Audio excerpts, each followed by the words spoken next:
can't take nothing from nobody. Everybody moved on with their life. My life stopped. Big money. Yeah, big plans, big money. Yeah, nema nikoga ATS. Na Choc, big plans.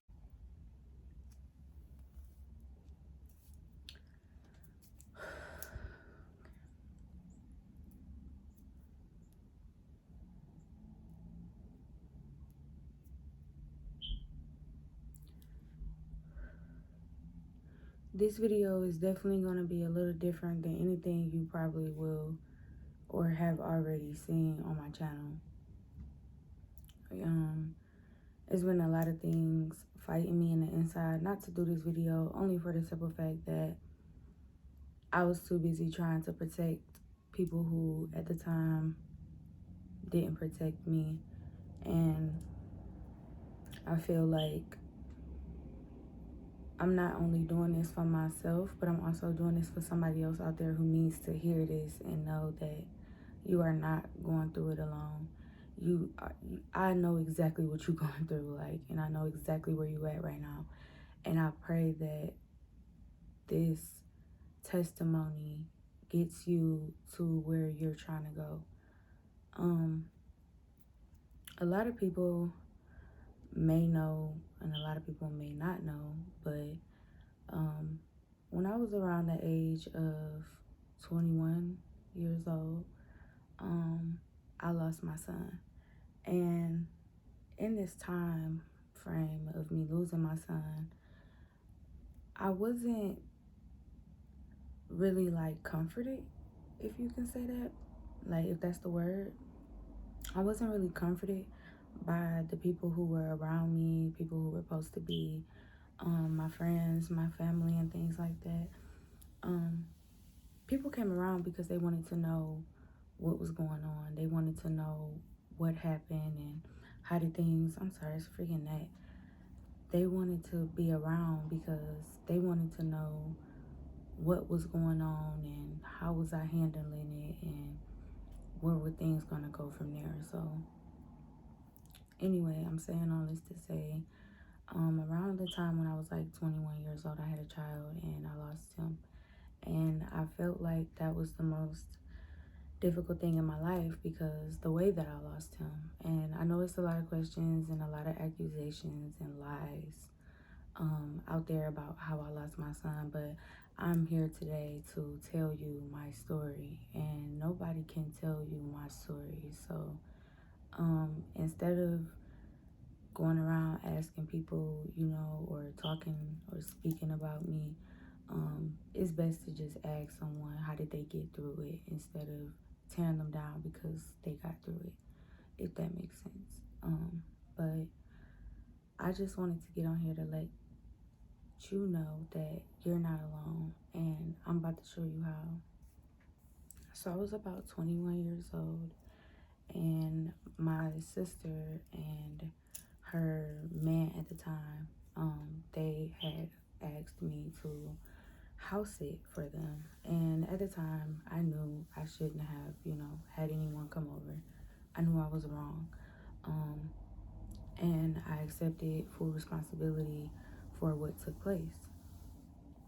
So something happened in the midst of me allowing my son's father to come and see him because he hadn't seen him since he was born. So I thought I was, pretty much doing him a favor or whatever the case may be.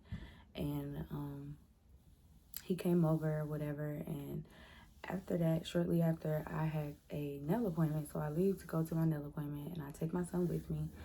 And I come back to my sister's house to see that her house had been broken into and things had been taken.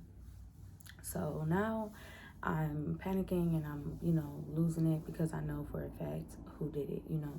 I'm not, saying any names, and I'm not convicting anybody, and I'm not placing blame or pointing any fingers. I'm just saying, when you know, you know. So, anyways, I ended up calling my sister while she was out of town, and I let her know that, what had transpired, the event when I came back. And, she was upset, as she should be. And I was upset as well, and so was her man at the time, because it was his things that had got stolen. So he was very upset. So I was like, I'll pay you guys for the things. I'm sorry. I'll, just give you guys the money back or whatever. And I was just trying to, say anything to try to just show them how sorry I was, because I was literally innocently doing something that I didn't know would transpire to something else. So after that, my sister was just, was like, okay, whatever, you could just leave my house and I'm about to come home. And, she ended up coming home and she got her keys from me. I ended up going home. And when I got home, mind you, at this time, you guys, I have a 1-month-old baby with me. When I got home, my parents knew, and they were, well, my dad, he was livid, he was upset, which granted, I understand why everybody was upset. And I'm not saying that what the person did was right, or what they did needs to be justified, but I also said that I didn't know for a fact if it was them, because I wasn't there to see it for myself.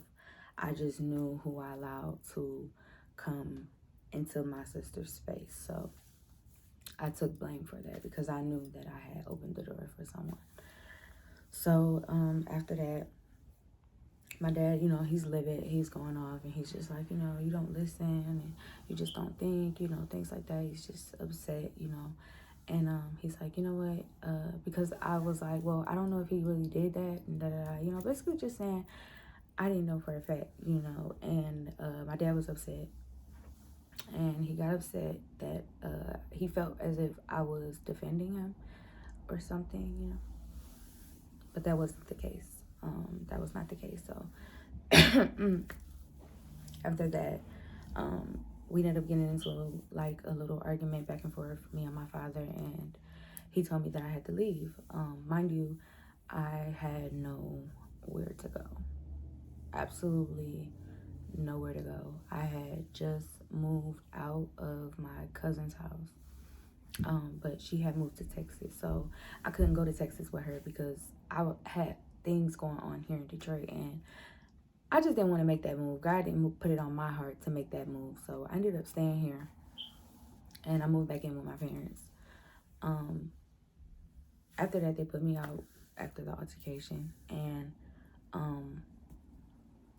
I left not knowing what was I going to do. My sister asked me to ride with her, I think, to her job. She had to pick up her check or something like that. And I rode with her to her job because I just did not know where I was going to go or what I was going to do. And I called my mom, and I was like, Mom, I don't know what I'm going to do. I don't understand why I'm dealing with this. I don't understand why I'm going through this and things like that. And she's like, well, Christina, you and your dad, y'all not, communicating good right now. Y'all not talking right now. So it's best that you just, figure something out, basically, that in so many words. So, okay, cool. That's what I did. So I told my sister, like, just take me back to to my parents' house so I can get his stroller, because I didn't have a stroller. I didn't have nothing. All I had was his car seat and his cyber bag and my purse. So I'm like, can you just take me back to the house? I can get his stroller and things like that. So I go back to the house and I just grab his stroller. I didn't try to grab any clothes or anything like that, because I didn't think nobody wanted me there. So I was trying to be in and out as quickly as I possibly could. After that, mind you, my sister did not volunteer for me to move in with her. And I'm not saying this to bash anybody. I'm literally just speaking my testimony. So let me do that. But at the time, she did not, ask or offer for me to stay with her because of past, situations or whatever the case may be. So I guess that's why not. So I ended up getting my son, and I walked away because everybody was just basically arguing. That's my son. If y'all hear that, he's on the door, banging on the door. 1 second, I'm about to get him off the door. Sorry about that. So I guess okay, so I know where I left off. After that, I got my baby and I put him in his car seat and in his stroller, and I began to just walk. And I did not know where I was going. I did not know what I was going to do, but I knew that God was going to help me. God was going to send someone or something to help me figure it out. And I was walking up the street, and I had only been walking for probably about maybe 4 or 5 blocks. And this guy, it was an older man, he stops me and he's like, "Are you okay? You look distraught. Are you fine? Where are you going with that baby?" And I'm just like, I just don't want to deal with this anymore. I'm done. I don't want to be here. I was very distraught, because I did not know what I was going to do because, like I told you, I did not have a car. I did not have a job. I was house sitting for my sister at the time. So, after that, he ended up allowing me and my son to come live with him. And at the time, I'm thinking, okay, this is just me coming to live with him. But no, um, no, uh, the enemy definitely tricked me. I can admit to that. The enemy definitely tricked me into thinking that it was help. But anyway, he came and things transpired while I lived there with him. Things that I don't really want to speak on, but things that I was not comfortable with for the sake of me having to live there. Um, I remember one night just praying to God and just asking God, just please just get me out of this. Please just get me out of this. If you can just get me and my son to a safe place and just let us be happy together, I would be, fine with that. I wouldn't pray for anything else. Um, One night, it came to a night. Mind you, all of this time that I'm living with this man, I have not spoke to my parents. I have not spoke to my sisters. I did speak to a couple of my friends. They did come over to where I was to see me and my son, Armani. That's his name. They did come to see us, but family-wise, no. And I'm sure a lot of my family knew what was going on at the moment, but I didn't really get any, like I said, comfort or any type of support at the time. But it was one night that I think I was there for about maybe 2 months, and it was one night where I just was fed up. I was fed up, and I just did not want to sleep in the bed with that man anymore. And I said, I'm not sleeping in this bed anymore. I'm going to get my baby and I'm going to go downstairs and I'm going to sleep on the couch because I don't want to sleep in the bed with this man anymore. And that's the night that it happened to me. I rolled over on my son, and the guy who I was living with at the time, he is the one who came downstairs and saw me on him, and he woke me up and he's like, "Hey," he's like, "you need to get up, you're on him." And I looked at him, and at that moment my entire world was crushed, because I knew, I'm sorry.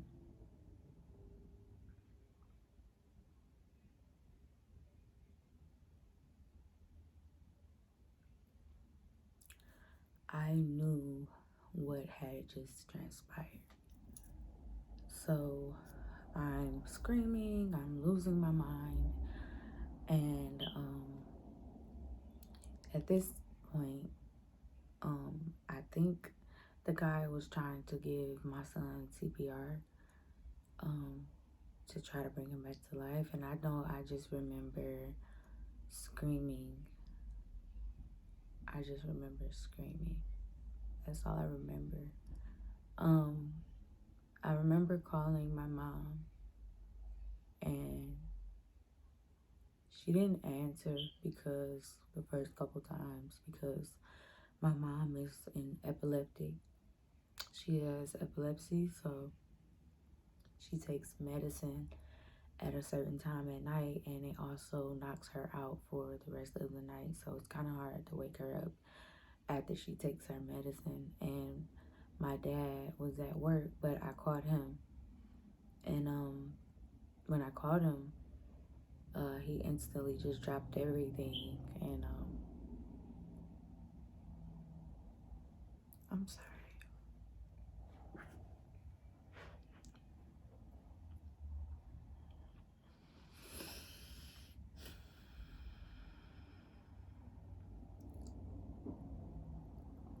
He instantly dropped everything, and he came. Um, by the time my parents arrived, I had already spoke to investigators, and I was already had spoke to Child Protective Services, and I had already spoke to someone who was basically there to be a eyewitness to what was being said and done. I did not talk to any news people, so if anybody's saying I was on the news, I was not on the news. But after that, it was time for me to plan my son's funeral. And that was probably the hardest thing that I ever had to do. Especially when everyone came rushing when it happened, but when me and my child was in a hard place, um, God came through for us. No one else did. And for a long time, I didn't understand why did it happen to me. I'm like, God, why me? Like, what did I do to deserve something like this? And for so long, the enemy tried to make me feel like I was guilty of something. And the Lord had to tell me, like, no, like, you're not guilty of anything. I did what I did to you, for you. And I had to learn how to pick up my cross and just walk with it, because everybody had their opinions and everybody had their, you know, stories as to what happened and what went on and what transpired, but nobody really reached out to me. Nobody really reached out to me to see how I was doing and if I was even okay. Why? Because they had already made up a narrative in their heads. So I was at a point where I felt like the whole world was against me. No one wanted to be around me. No one wanted to talk to me or deal with me because of this horrendous crime that I have committed. But for so long, I felt, if it's such a crime, why aren't I in jail? Why aren't I in jail? Do y'all not know when things like that happen, investigators and detectives, they come and they look and they watch. They watch. Anyone who knows me and really knows me know that I would never, I don't even like guns. So what make you think I would hurt anyone? For so long, I carried the guilt of what other people put on me, not knowing that this isn't even about you guys. This isn't even about me. This is about the testimony attached to me. Because somewhere right now, a woman is watching this who dealt with what I dealt with. And she's dealing with it right now. And she don't know how she gonna get out. And let me tell you something, baby. The only way out of there is God. I tried everything. I tried everything. Everything I can think of. to try to create this life like it didn't happen. But that's not what God wanted for me. He did not want me to continue in life like it did not happen. Why? Because He wants the glory from this. He wants to save lives from this.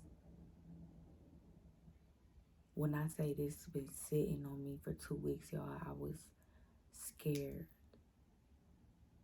to speak on it. But see, why should I be scared to speak on my testimony when there's already a million people speaking? I was drugged through the mud. My name slandered. Okay? Nobody understands what I went through. Who was around me at that time. And everybody made it seem as if I was going through something crazy. But I wasn't. And I'm here to let you know you're not crazy. You know exactly what you see and what you hear. If it makes sense,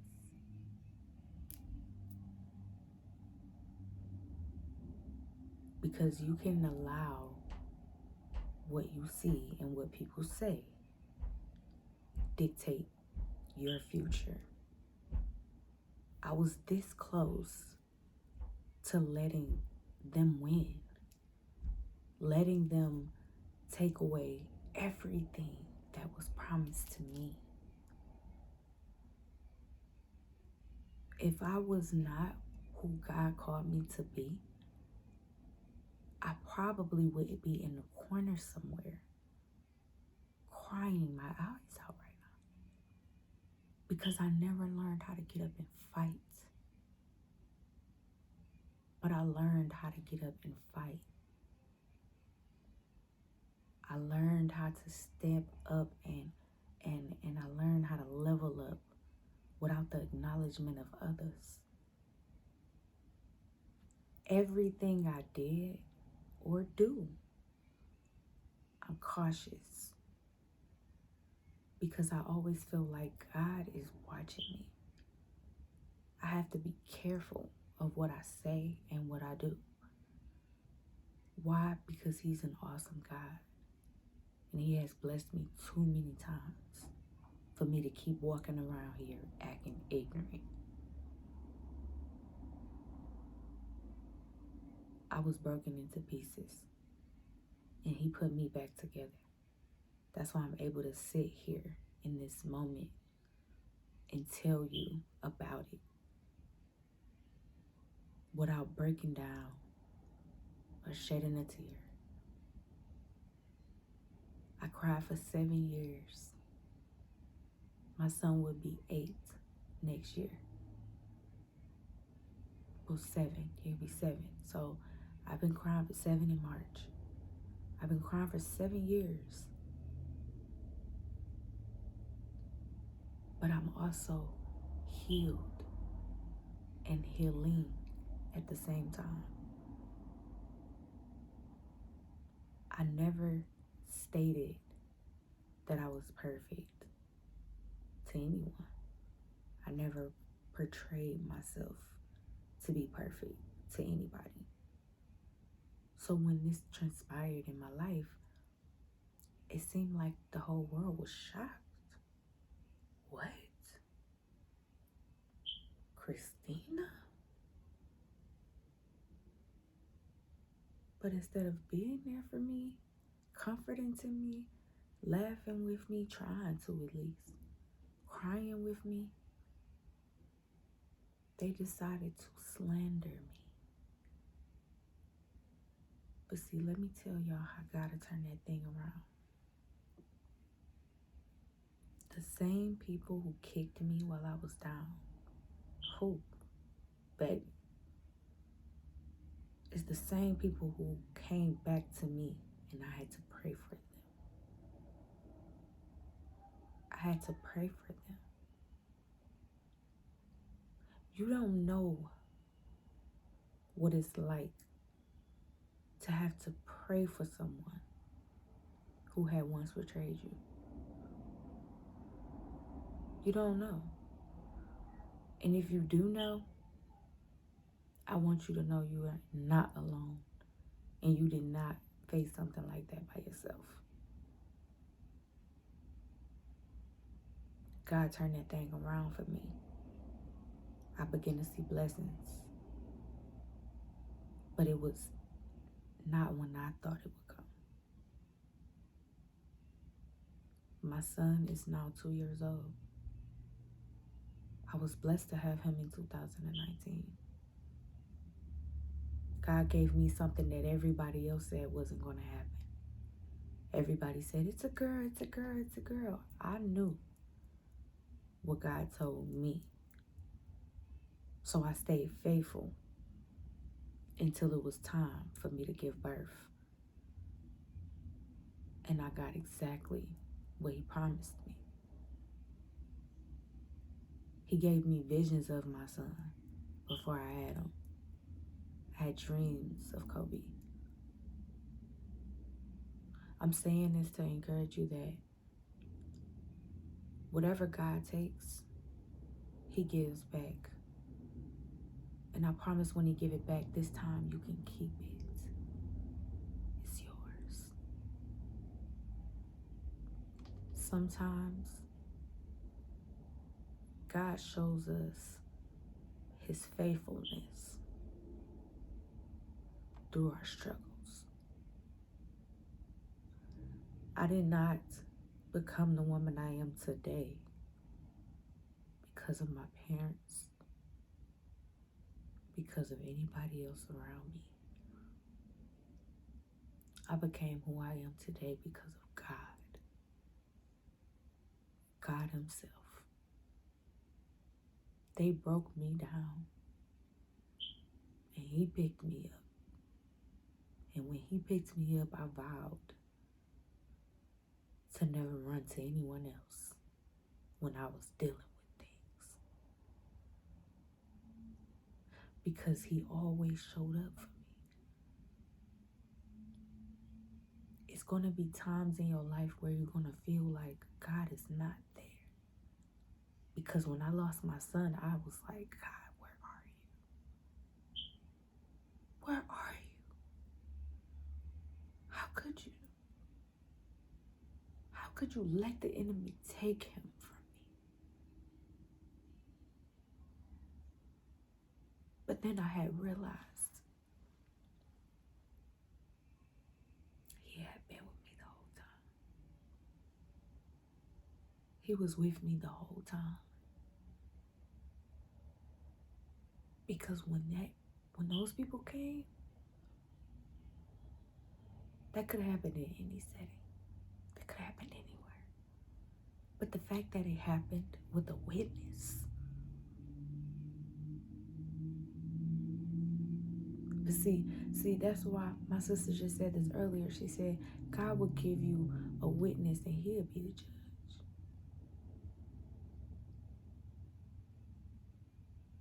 God judged me that day.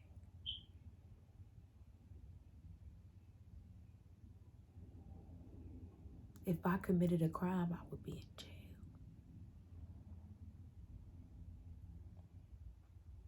This wasn't something that happened to me. It was something that happened for me.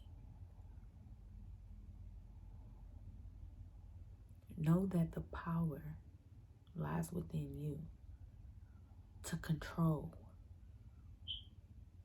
the narrative of your life. No one else can take that from you. Once you figure that out, no one can take that from you. Because you learn to love without being loved back. You learned to pray without being prayed for.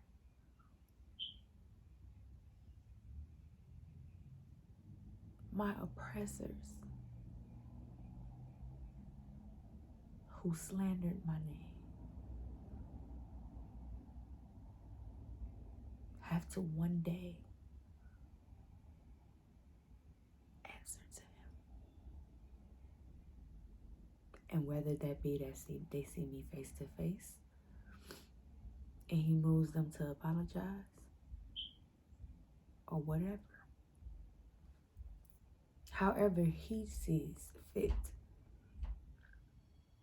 But he said vengeance is his. And I gave him that. I didn't come for anybody. I didn't start a fire. I stayed true to who I was. And I kept moving. And if they kept pushing, I kept pushing. If they kept pushing, I kept pushing back. Because I wasn't going to allow what I had went through to define me like everyone else did. Everybody go through something. Everybody. And I'm not saying what I went through was any worse than anyone else. But what I do know is that the Lord always give his hardest battles to his strongest soldiers. And that's why I named myself a warrior. Because I get through it all, baby. And you want to know how?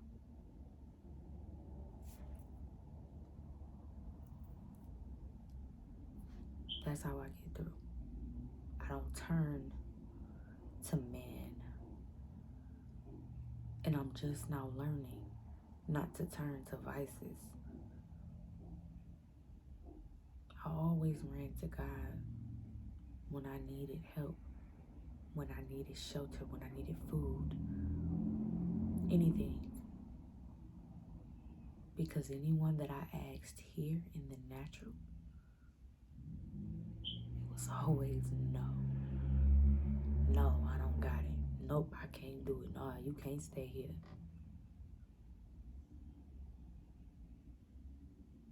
So, when people ask me, how did I get through that? Honestly, I can't even tell you. I can't even tell you. But what I can tell you is that God did it. I don't even remember the years of 2016 and 2017. Those years are erased from my mind because of what transpired in those times. Somebody watching this is feeling like a murderer. You are feeling unworthy.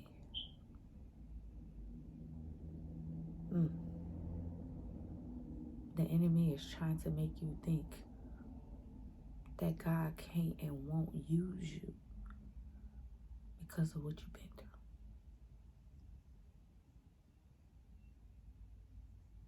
But let me tell you something. Anything you've been through is because God put you through it. Why? So he can continue to make his name great. And I love him for it. Everybody doubted me. They said I would never be a mom. Look at me now. I'm a mom of a 2-year-old who is healthy, eating, and well taken care of. No, I'm not on no CPS case either.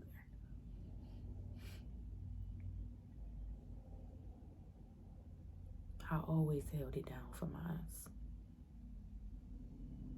But see, I had people around me who wasn't holding it down for me. And that's what put me in a lot of situations I ended up in. But I thank them. I thank y'all. You thank them. And you pray for them. You ask that God have mercy on them for doing you the way that they did you. But you keep going. You don't wish nothing on anyone. And you hold your head high. And you walk that. You walk it out. And it's going to hurt, trust me, believe me. I know. It is not going to feel good. It's going to be days where you want to bang your head on the wall because you just can't take it.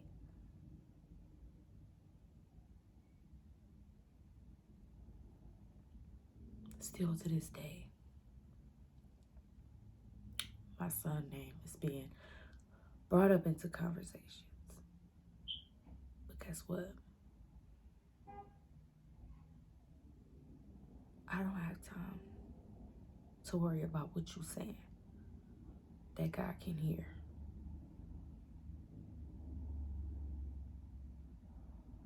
Learn to ignore people, even when it's louder than God. Learn to ignore it. Be fearfully and wonderfully made. Don't let nothing stop you from getting to your dreams. I don't care what that dream is. Don't let nothing stop you. Don't let people stop you. Don't let their opinions stop you. Because what's for you is for you. So regardless, whenever you decide to get up, it's going to be sitting there waiting for you. And so is God. I'm not on here to slander anybody. I'm here to tell my story. I'm here to help and serve.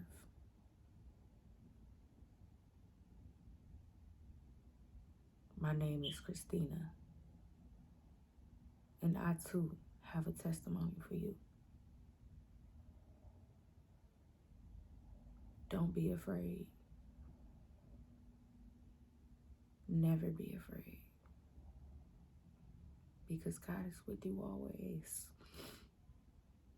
And I know right now you may think like, this is nuts. This is nuts. I don't have any friends. I don't have anybody around me. But see, the Lord is isolating you for that reason. So he can impart some things into you.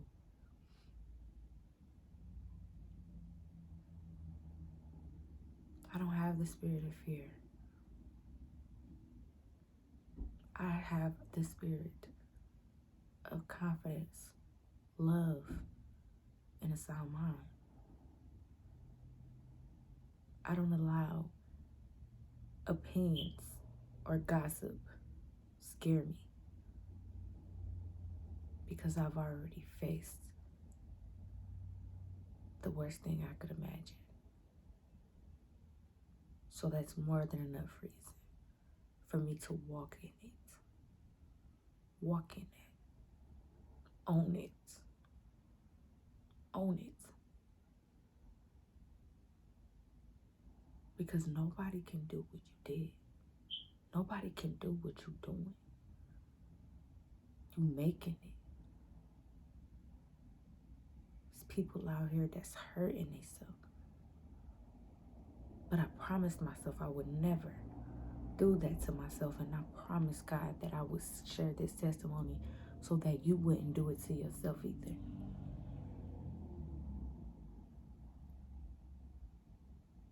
I don't care what they did to you. Forgive them. Move on. Pray. Grind. And shine. But most importantly, keep God first in everything you do. Even when you don't know what to do. Keep him first. And I promise you, he's going to show you the way out. Because he's done it for me so many times. I don't know nobody better than him. So I want you to know that's who you need. That's who you need to get through this. That's who you need. I didn't have friends on the side of me and left me and right me every day. It stopped. You know, after a while, people get the information they need and fake it for a week or two. You don't see them no more. They didn't get a phone call, but followed every social media. Made sure they kept up with that, didn't they? Strive. Be great. Be you. Don't let nobody stop that. I don't care who it is. I ain't take nothing from nobody. Nobody. Even in times where I knew I was being disrespectful in a way, or I was wrong. I won't say I was disrespectful, I was wrong. Because I was talking to someone who was older than me. I just didn't take nothing from nobody. So when I went through what I went through, ooh, that humbled me. That humbled me. And while everybody was talking about me, I was just looking for a friend. Looking for somebody to share these things with. To talk to them about how I feel. Everybody moved on with their life. My life stopped. My life stopped. And to a lot of people, it may not have seemed like it. Because I would never let y'all see me sweat. I'm crying now because I'm joyful. Because I'm joyful. And everything in me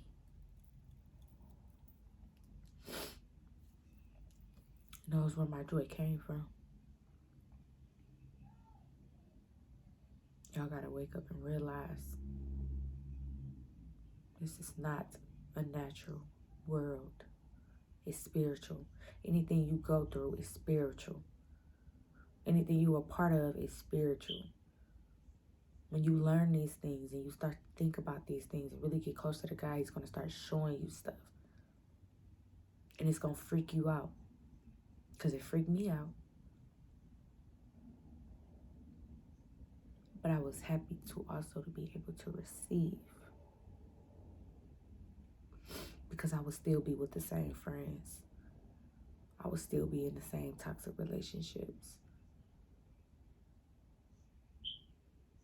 Getting closer to God pulled me through.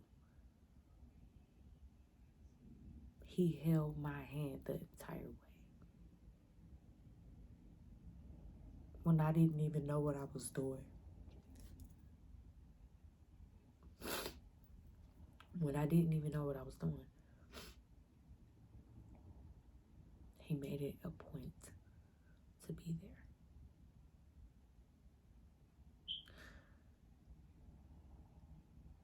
Whoever is dealing with this now, I know you feel so alone because I can feel it. I've been feeling this for the past 2 weeks. I know you feel alone. And I know it hurts. And I know you feel guilty. But what I want you to know is you are blessed. You are worthy. And you are innocent. Walk with your head held high. And put on your crown of glory. Because glory is about to shine upon you. don't lose faith in this.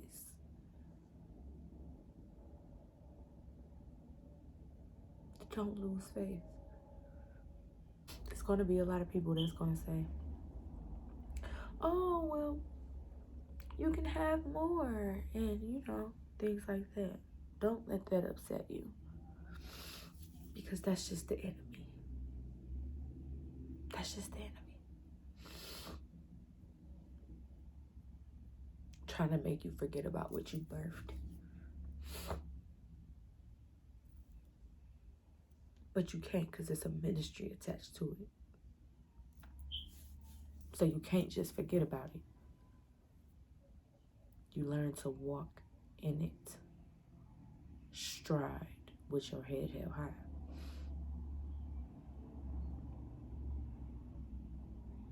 I love y'all so much. I even love the people who went up against me in those times. I even love the people who just didn't know what to do. So that's why they didn't reach out. Mind you, you guys, this was 7 years ago. But the Lord told me to bring it forth now, because somebody needs this. You're gonna make it. You're gonna see better days.